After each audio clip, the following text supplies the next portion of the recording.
जैसी जो भावना करता है धीरे धीरे वैसा ही हो जाता है। जैसा हम सोचते हैं वैसे ही हम हो जाते हैं। जो हम मांगते हैं वो मिल जाता है, लेकिन हम सदा गलत मांगते हैं, वही हमारा दुर्भाग्य। हम उसी की तरफ आंख उठाकर देखते हैं जो हम होना चाहते हैं। अगर आप एक राजनीतिक नेता के आसपास भीड़ लगा के इकट्ठे हो जाते हैं, तो ये सिर्फ भीड़ इसकी ही सूचना नहीं है कि राजनीतिक नेता आया, गहन रूप से इस बात की सूचना है कि आप कहीं राजनीतिक पद पर होना चाहते हैं। हम उसी को आदर देते हैं जो हम होना चाहते हैं, जो हमारे भविष्य का मॉडल मालूम पड़ता है, जिसमें हमें दिखाई पड़ता है कि काश मैं हो जाऊं। हम उसी के आसपास इकट्ठे हो जाते हैं। अगर सिने अभिनेता के पास भीड़ इकट्ठी हो जाती तो वह आपकी भीतरी आकांक्षा की खबर देती, आप भी वही हो जाना चाहते हैं। अगर महावीर ने कहा है कि कहो अरिहंत मंगलम,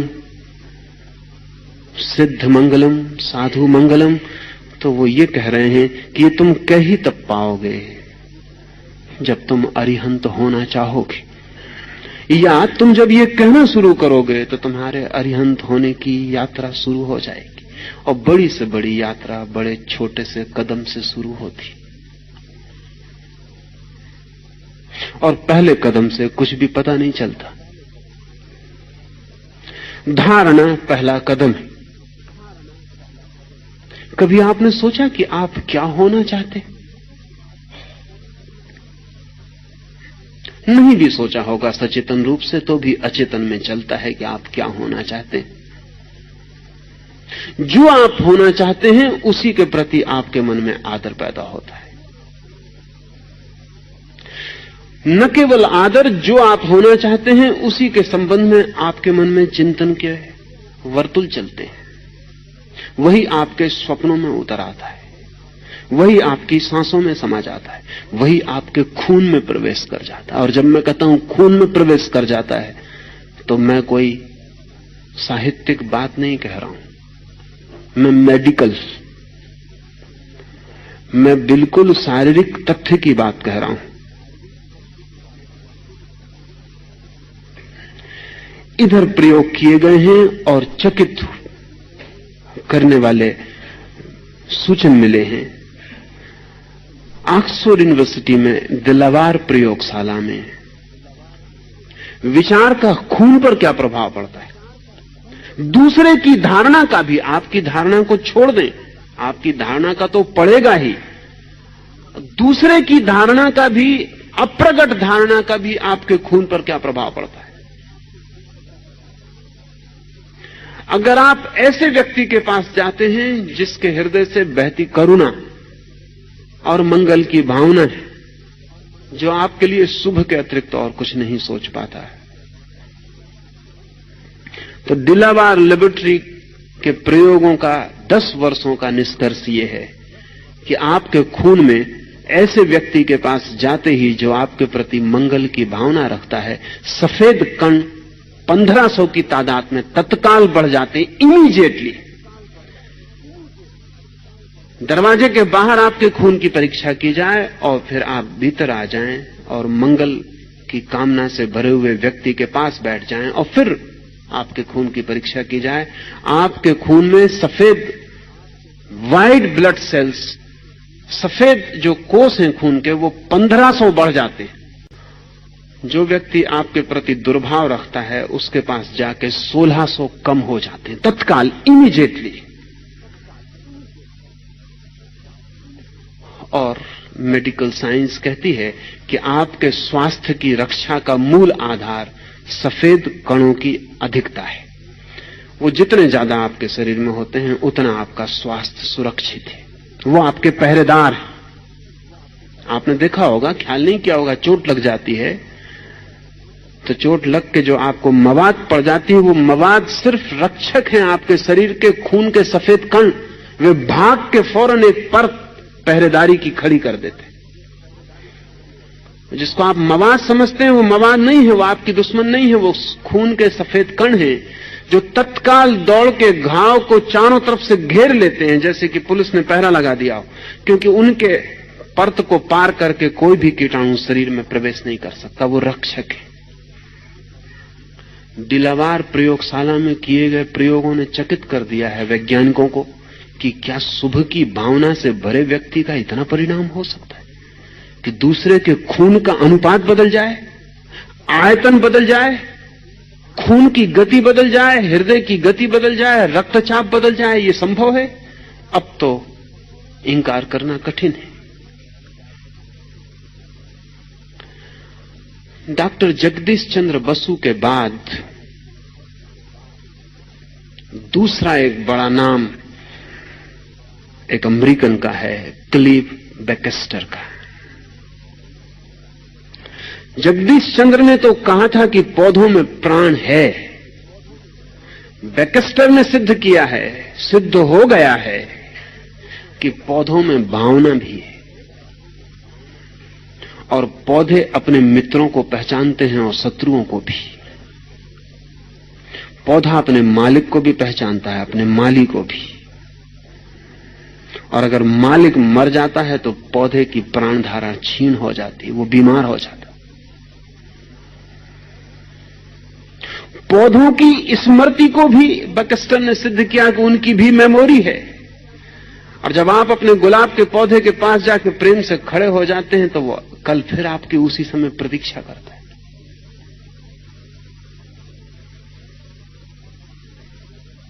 वो याद रखता है, आज आप नहीं आए।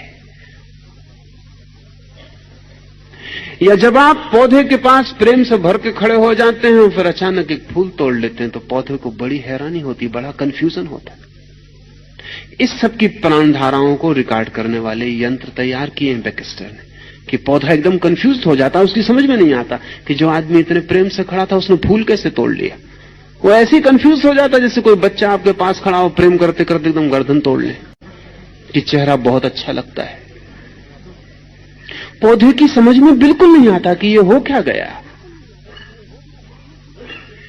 उसके भीतर बड़ा कंफ्यूजन पैदा होता है। बैक्स्टर कहता है हमने हजारों पौधों को कंफ्यूज किया हुआ, उनको हम बड़ी परेशानी में डाले हुए, वो समझ ही नहीं पाते कि ये हो क्या रहा है। जिसको मित्र की तरह अनुभव कर रहे थे वो एकदम शत्रु की तरह हो जाता।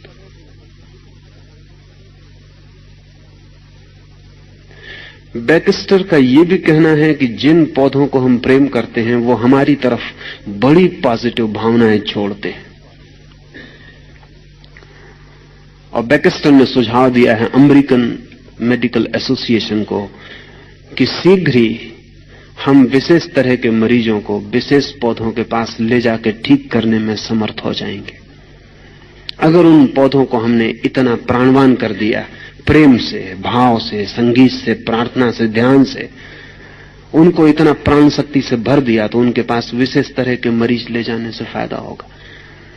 फिर हर पौधे में अपनी अपनी प्राण ऊर्जा की विशेषताएं।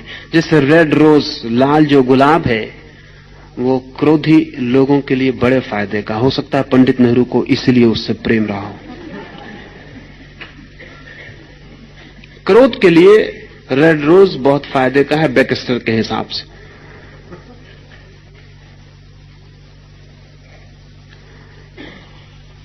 वो क्रोध को कम करता है, वो अक्रोध की धारणा को अपने चारों तरफ फैलाता है। उसका भी अपना आभा मंडल है। पौधों के पास भी हृदय है, माना कि वे अशिक्षित हैं लेकिन उनके पास हृदय है। आदमी बहुत शिक्षित होता चला जाता लेकिन हृदय खोता चला जाता। ये धारणा हृदय को जन्माने का आधार बन सकती है, मंगल की धारणा। निश्चित ही मंगल की धारणा, हम इतने कमजोर हैं और अमंगल हमें इतना सहज है कि हम अरिहंत पर भी मंगल की धारणा कर पाए तो चमत्कार है। हम ये भी कह पाए कि अरिहंत मंगल है तो भी मिरेकल है। पत्थर मंगल है, इसके लिए तो कठिनाई पड़ेगी। दुश्मन मंगल है, इसके लिए तो बहुत कठिनाई पड़ेगी। शत्रु मंगल है, इसके लिए तो बहुत कठिनाई पड़ेगी। महावीर आपको भली भांति जानते हैं, जो श्रेष्ठतम है, जिस पर भी आपको कठिनाई पड़ेगी करने में, मंगल की धारणा, उससे शुरू करते हैं। अरिहंत, सिद्ध, साधु और जिन्होंने जाना उनके द्वारा प्ररूपित धर्म। धर्म का जैन परंपरा में वैसा अर्थ नहीं है जैसा अंग्रेजी के रिलीजन का या उर्दू के मजहब का, और वैसा अर्थ भी नहीं है जैसा हिंदू धर्म का। जैन परंपरा में धम्म का जो अर्थ है वो समझ लेना चाहिए, वो बहुत खूबी का है, विशिष्ट है, और जैन दृष्टि को एक नए आयाम में फैलाता है।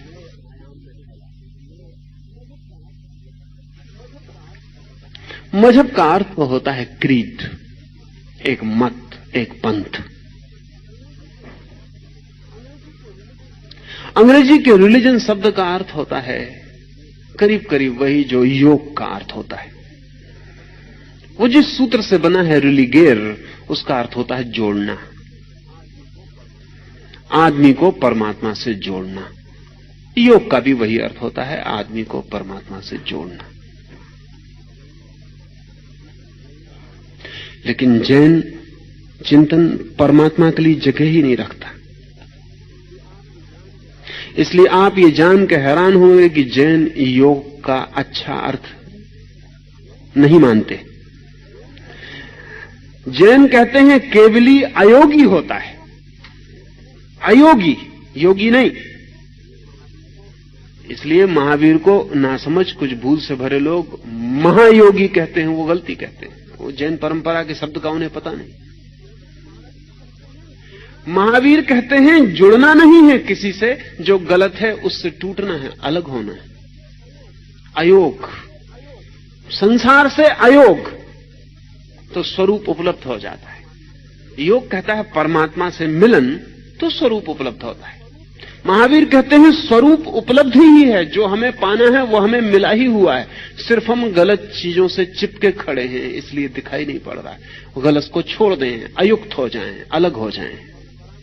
इसलिए जैन परंपरा में अयोग का वही मूल्य है जो हिंदू परंपरा में योग का। धर्म का बड़ा अनूठा अर्थ जैनों का है। महावीर कहते हैं कि वस्तु का जो स्वभाव है वही धर्म है, नेचर। धर्म का महावीर का वही अर्थ है जो लाओ से के ताओ का, वस्तु का जो स्वभाव है, जो उसकी स्वयं की अपनी परिणति है। अगर कोई व्यक्ति बिना किसी से प्रभावित हुए सहज वरण चरण कर पाए तो धर्म को उपलब्ध हो जाता है। अगर कोई व्यक्ति बिना प्रभावित हुए, इसलिए प्रभाव महावीर अच्छी बात नहीं मानते। किसी से भी प्रभावित होना बंधना है। सब इंप्रेशंस बांधने वाले। पूर्णतया अप्रभावित हो जाना, निज हो जाना है, स्वयं हो जाना है। इस निजता को, इस स्वयं होने को वे धर्म कहते हैं। केवली प्ररूपित धर्म का अर्थ होता है जब कोई व्यक्ति केवल ज्ञान मात्र रह जाता है, चेतना मात्र रह जाता है, तब वो जैसे जीता है वही धर्म है। उसका जीवन, उसका उठना, उसका बैठना, उसका हलन चलन, उसका सोना, वो जो भी करता है, उसकी आंख के पलक का उठना और हिलना, उसकी समस्त अस्तित्व में प्रकट होती हुई जो भी किरणें हैं, वही धर्म है। जैसे अग्नि अपने शुद्ध रूप में जलती हो तो धुआं पैदा नहीं होता, कहेंगे अग्नि तो जहां भी जलती वहां धुआं पैदा होता। तर्क की किताबों में लिखा हुआ है जहां जहां धुआं वहां वहां अग्नि, इसलिए जहां धुआं दिखे मान लेना कि अग्नि। लेकिन धुआं अग्नि से पैदा नहीं होता, केवल ईंधन के गीलेपन से पैदा होता है। अग्नि से उसका कोई लेना देना नहीं। अगर ईंधन बिल्कुल गीला ना हो तो धुआं पैदा नहीं होता। धुआं अग्नि का स्वभाव नहीं है, ईंधन का प्रभाव है। जो ईंधन गीला होता है तो पैदा होता है, तो कहना चाहिए कि वो पानी से पैदा होता है, वो अग्नि से पैदा नहीं होता धुआं। अगर बिल्कुल सूखा ईंधन है जिसमें पानी जरा भी नहीं है तो धुआं पैदा नहीं होगा। और अगर पैदा होता है तो जानना कि थोड़ा बहुत ईंधन गीला है। अग्नि जब अपने शुद्ध रूप में होती है, जब उसमें कोई दूसरा विजातीय फॉरेन एलिमेंट नहीं होता, तब उसमें कोई धुआं नहीं होता। महावीर कहते हैं तब अग्नि अपने धर्म में है, जब कोई धुआं नहीं। जब चेतना बिल्कुल शुद्ध होती है और पदार्थ का कोई प्रभाव नहीं होता, शरीर का पता भी नहीं होता, जब चेतना इतनी शुद्ध होती है कि शरीर का पता भी नहीं होता, तब महावीर कहते हैं जानना कि चेतना अपने धर्म में। इसलिए महावीर कहते हैं प्रत्येक का अपना धर्म है। अग्नि का अपना है, जल का अपना है, पदार्थ का अपना है, चेतना का अपना है। शुद्ध हो जाना अपने धर्म में आनंद है, अशुद्ध रहना अपने धर्म में दुख है। तो धर्म का यहां अर्थ है स्वभाव, अपने स्वभाव में चले जाना, धार्मिक हो जाना है, और अपने स्वभाव के बाहर भटकते रहना, अधार्मिक बने रहना।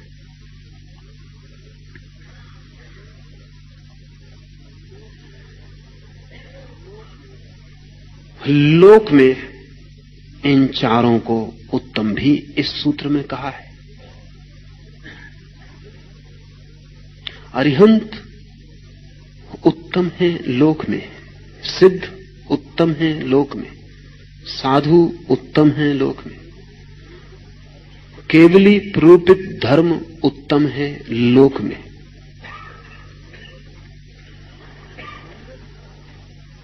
मंगल कह देने के बाद उत्तम कहने की क्या जरूरत है?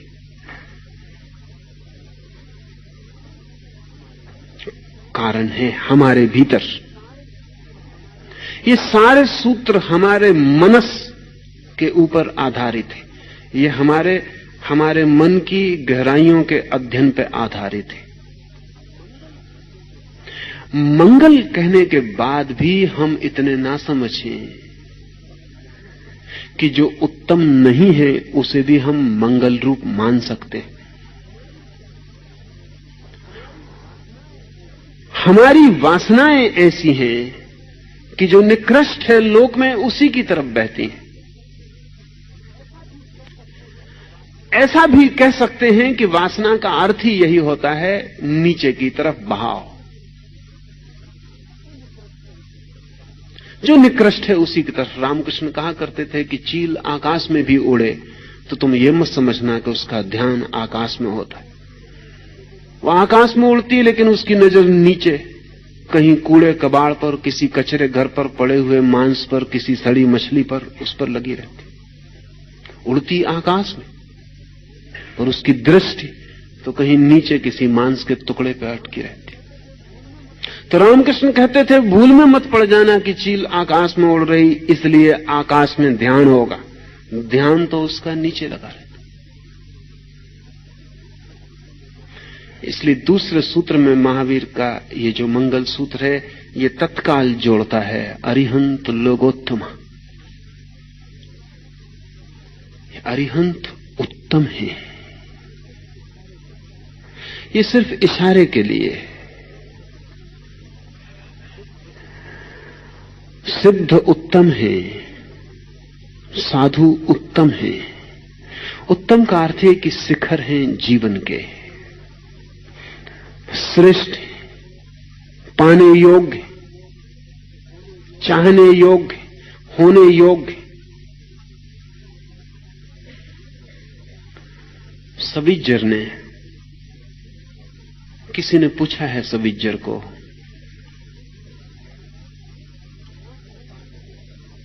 क्या है पाने योग, क्या है आनंद?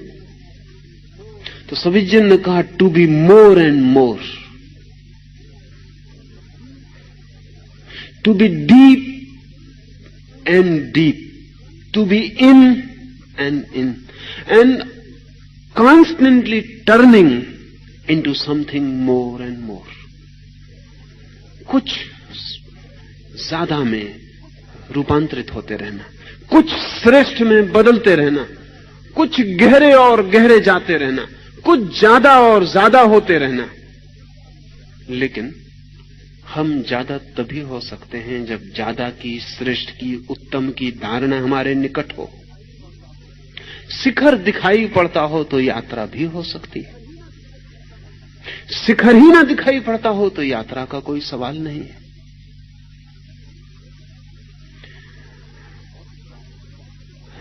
भौतिकवाद कहता है कोई आत्मा नहीं है, शिखर को तोड़ देता है। और जब कोई आत्मा नहीं है ऐसा कोई मान लेता है तो आत्मा को पाना है, इसका तो कोई सवाल ही नहीं रह जाता। फ्रायड यदि कह देता है कि आदमी वासना के अतिरिक्त और कुछ भी नहीं है, तो आदमी तो वासना है ही, वो तत्काल मान लेता है। फिर वो कहता है जब वासना के अतिरिक्त कुछ है ही नहीं तो बात खत्म हो गई, बात समाप्त हो गई। एक व्यक्ति कह रहा था किसी को कि मैं बहुत परेशान था क्योंकि मेरी कॉन्शियंस मुझे बहुत पीड़ा देती थी, मेरा अंतःकरण बहुत पीड़ा देता था। झूठ बोलूं तो, चोरी करूं तो, किसी स्त्री की तरफ देखूं तो बड़ी पीड़ा होती थी। तो फिर मैं मनोचिकित्सक के पास गया और मैंने इलाज करवाया और 2 साल में मैं बिल्कुल ठीक हो गया। तो उसके मित्र ने पूछा कि क्या अब चोरी का भाव नहीं उठता, स्त्री को देखकर वासना नहीं जगती, सुंदर को देखकर पाने का भाव पैदा नहीं होता? उसने कहा नहीं तुम मुझे गलत समझे। 2 साल में मनोचिकित्सक ने मुझे मेरी कॉन्शियंस से छुटकारा दिला दिया। अब पीड़ा नहीं होती, अब चिंता नहीं होती, अब अपराध अनुभव नहीं करता हूं। पिछले 50 सालों में पश्चिम का मनोचिकित्सक लोगों को अपराध से मुक्त नहीं करवा रहा, अपराध के भाव से मुक्त करवा रहा है। ये कह रहा है ये तो स्वाभाविक है, तो बिल्कुल स्वाभाविक है, ये तो होगा ही। अगर आज पश्चिम में जीवन ऐसी नीचे तल पर सरक रहा है, चल रहा है कहना ठीक नहीं, सरक रहा है जैसे सांप सरकता है, तो उसका बड़े से बड़ा जुम्मा पश्चिम के मनोवैज्ञानिक को है, क्योंकि वो निकृष्ट को कहता है कि यही स्वभाव है। और कठिनाई यह है कि निकृष्ट को स्वभाव मान लेना हमें आसान है क्योंकि हम परिचित हैं, और वो दलील ठीक लगती। जब महावीर कहते हैं अरिहंत लोगोत्तमा, तो समझ में नहीं पड़ता कैसे लोगोत्तमा। अरिहंत को हम जानते नहीं, सिद्ध को हम जानते नहीं। कौन है ये? हमारे भीतर तो हमने सिद्ध जैसा कभी कोई क्षण अनुभव नहीं किया, अरिहंत जैसी हमने कभी कोई लहर नहीं जानी, साधु जैसा हमने कभी कोई भाव नहीं जाना, केवली प्ररूपित धर्म में हमने कभी प्रवेश नहीं किया। क्या हवा की बातें। तो अगर हम मान भी लें तो मजबूरी में मानते हैं, और उस मजबूरी का नाम हमने धर्म रखा हुआ है। किसी घर में पैदा हो गए जैन, मजबूरी, आपका कोई कृत्य नहीं, तो पर्यूषण है तो मजबूरी है। तो आप जाते हैं मंदिर में, नमस्कार करते हैं, साधु को नमस्कार करते हैं, उपवास कर लेते हैं, व्रत कर लेते हैं, मजबूरी। किसी का कसूर नहीं, आप पैदा हो गए जैन घर में, इसमें किसी का कोई हाथ तो है नहीं। खोपड़ी में बचपन से सुनाया जा रहा है, वो भर गया, उसको निपटा लेते, बाकी कहीं स्फुरना नहीं है उसमें, कहीं कोई ऐसा सहज भाव नहीं है। क्या आपने ख्याल किया कि मंदिर जाते वक्त आपके पैर और सिनेमागृह में जाते वक्त आपके पैरों की गति में बुनियादी भेद होता है, गुणात्मक, क्वालिटेटिव। मंदिर जैसे आप घसीटे जाते हैं, सिनेमागृह जैसे आप जाते हैं।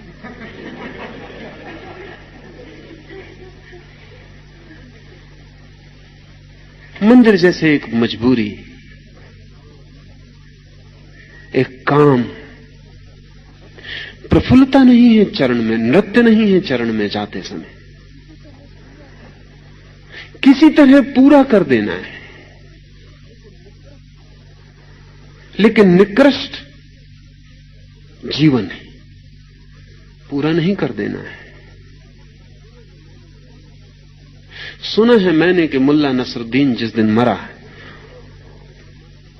उस दिन पुरोहित उसे परमात्मा की प्रार्थना कराने आए और कहा कि मुल्ला, पश्चाताप करो, रिपेंट, पश्चाताप करो उन पापों के जो तुमने किए। मुल्ला ने आंख खोली और कहा कि मैं दूसरा ही पश्चाताप कर रहा हूं, जो पाप मैं नहीं कर पाया उनका पश्चाताप कर रहा हूं। अब मरा हूं और कुछ पाप करने का मन था, वो नहीं कर पाया।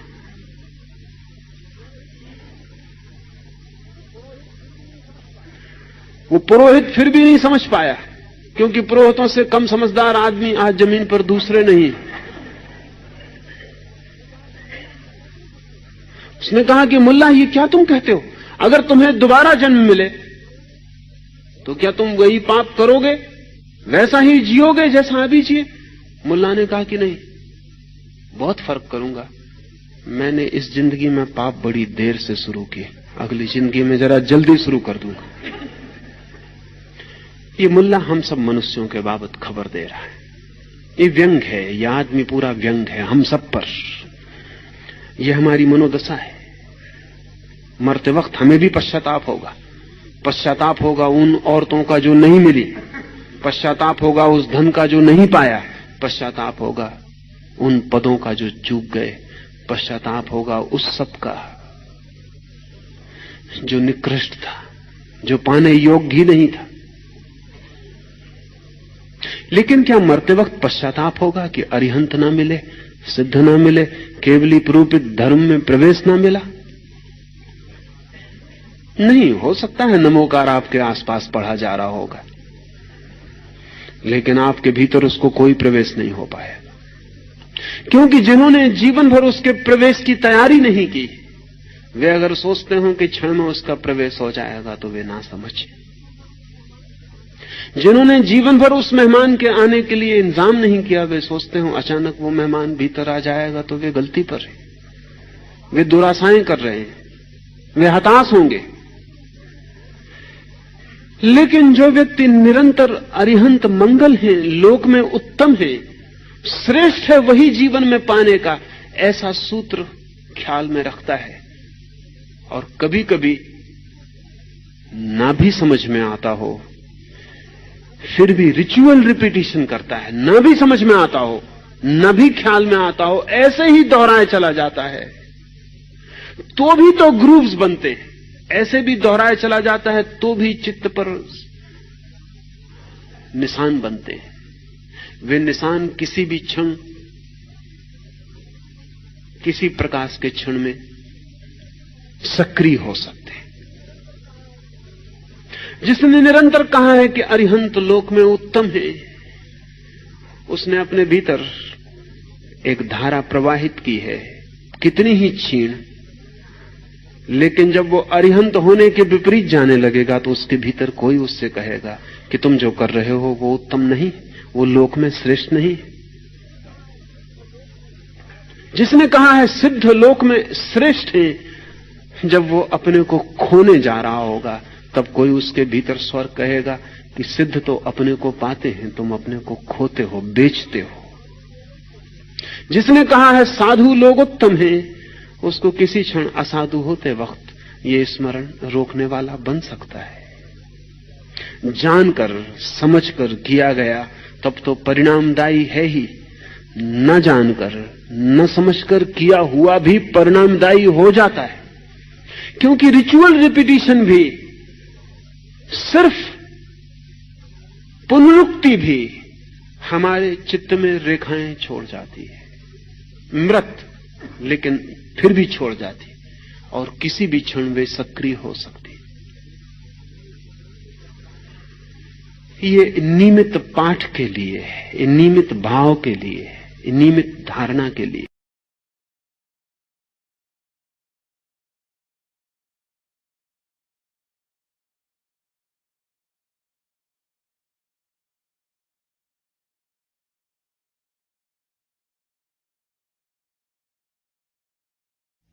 जैसी जो भावना करता है धीरे धीरे वैसा ही हो जाता है। जैसा हम सोचते हैं वैसे ही हम हो जाते हैं। जो हम मांगते हैं वो मिल जाता है, लेकिन हम सदा गलत मांगते हैं, वही हमारा दुर्भाग्य है।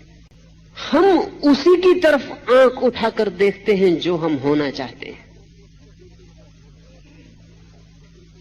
अगर आप एक राजनीतिक नेता के आसपास भीड़ लगा के इकट्ठे हो जाते हैं, तो ये सिर्फ भीड़ इसकी ही सूचना नहीं है कि राजनीतिक नेता आया, गहन रूप से इस बात की सूचना है कि आप कहीं राजनीतिक पद पर होना चाहते हैं।